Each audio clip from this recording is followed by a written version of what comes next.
Akkam jirtan hordoftoota koo nageenyi badhaadha. Odeeffannoowwan gaggabaaboo ammaaf qabadhee dhiyaadheen isinii dhiyeessaa akka hordoftaniif kabajaan isin affeeraa turtii gaarii. Itoophiyaan miseensummaa biyyoota BRICS ta'uun waliigaltee diinagdee bal'isuurra darbee waltajjii addunyaa irratti dhaga'amtummaan ishee akka dabaluuf gumaacha olaanaa akka qabaatu gorsaan nageenya biyyaalessaa Muummicha Ministeera Ambaasaadder Reedwaan Huseen himaniiru.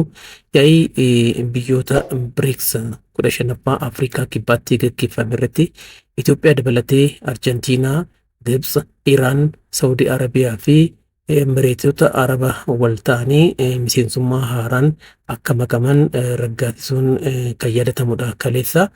Haaluma kanaan Itoophiyaan miseensa garee kanaa ta'uun walta'iinsa diinagdee fi filmaatawwan investimentii akka bal'isu Ambaasaadder Reedwaan himaniiru. BRICS cimsuun gabaa addunyaa maallaqa bittaa fi gurgurtaa tokkoon daangeffame filmaata biroo akka qabaatu carraa kan uumu ta'uu Ambaasadderichi himuu isaanii tajaajilli Itoophiyaa gabaaseera. Kunis filmaatawwan faayinaansii misoomaa bal'isuun Itoophiyaa dabalatee fayyadamummaa biyyaalee guddachaa jiranii fooyyessuudhaaf ga'ee olaanaa akka qabaatu Ambaasadderichi himaniiru. Itoophiyaan diinagdee fi dippiloomaasiin guddachaa kan dhufe miseensa BRICS ta'uun ishee waltajjiiwwan idil addunyaa irratti dhaga'amtummaa ishee akka dabaluuf eeraniiru. Inni kun akka milkaa'uuf egaa muummichi ministeeraa Dr. Abiy Ahmed shoora olaanaa akka gumaachan Ambaasaadder Reedwaan Huseen dubbataniiru. Ministeerri deetaan ministeera dhimma alaa Ambaasaadder Burtukaan Ayyaanoo gama isaaniitiin hojiilee dippiloomaasii ciccimoon yeroowwan darban hojjetaman waltajjiiwwan idil addunyaa irratti dhaga'amtummaan Itoophiyaa akka bal'atu taasisuu himaniiru. Itoophiyaan miseensa BRICS ta'uuf gaaffiin dhiyeeffatte fudhatama argachuunis agarsiistuu isa kanaa akka ta'edha Ambaasaadder Burtukaan Ayyaanoo kan dubbatan. Qabxiin qormaata biyyaalessaa kutaa 8ffaa bara 2015 naannoo Oromiyaa har'a ifoomsameera. Biiroon barnoota Oromiyaa akka beeksisetti barattoonni bara 2015 keessa qormaata kutaa 8ffaa naannichatti fudhatan karaa marsariitiitiin qabxii isaanii ilaallachuu danda'u. Kuni kanantu jiru bara 2016tti kaarkulamii yookaan sirni barnootaa haaraan manneen barnootaa sadarkaa lammaffaa hunda keessatti ni eegalama jedheera ministeerri barnootaa. Ministeerri barnootaa akka beeksisetti kaarkulamiin haaraan bara 2016tti manneen barnootaa sadarkaa lammaffaa mootummaa fi kan dhuunfaa hunda keessatti hojiirra akka oolu beeksiseera.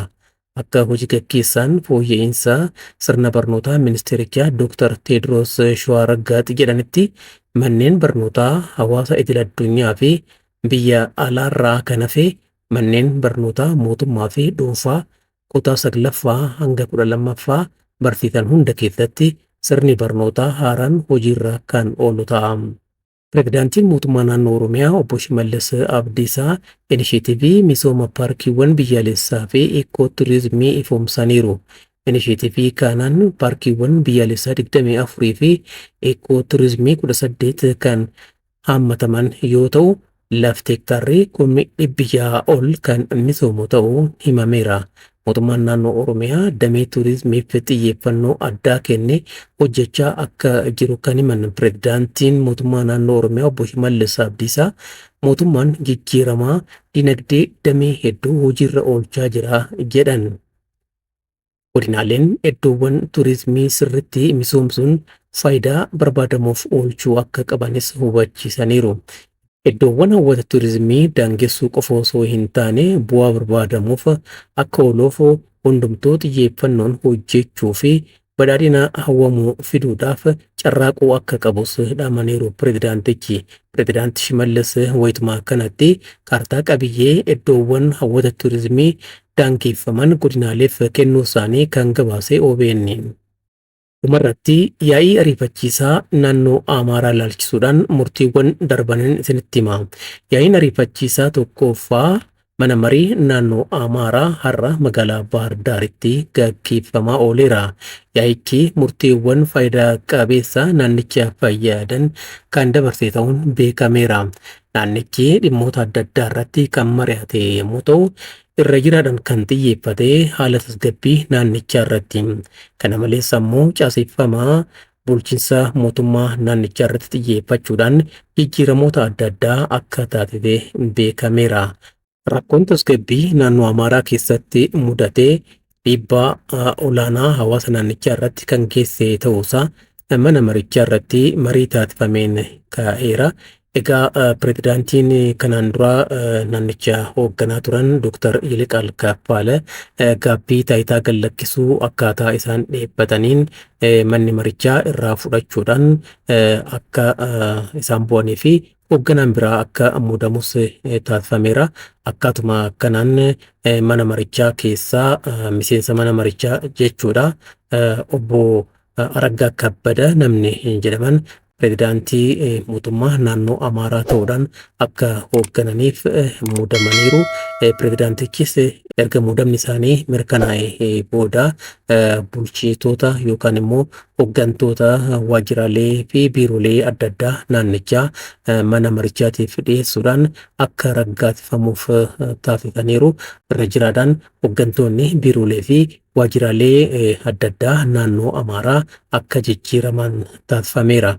Egaa tarkaanfiin kun rakkoo tasgabbii naannichatti mudatee fi hojimaata badaa babal'atee ture sirreessuudhaaf shoora olaanaa ni gumaacha jedhameeti kan yaadamu. Yaa'in ariifachiisaa mana maree naannoo Amaaraa kun egaa dhimmoota gurguddoo kanarratti mari'achuudhaan har'a murtiiwwan dabarsuudhaan xumurameera. Waan hordoftaniif baay'een isin galatoomfadhaa. Ulfaadhaa nagaatti.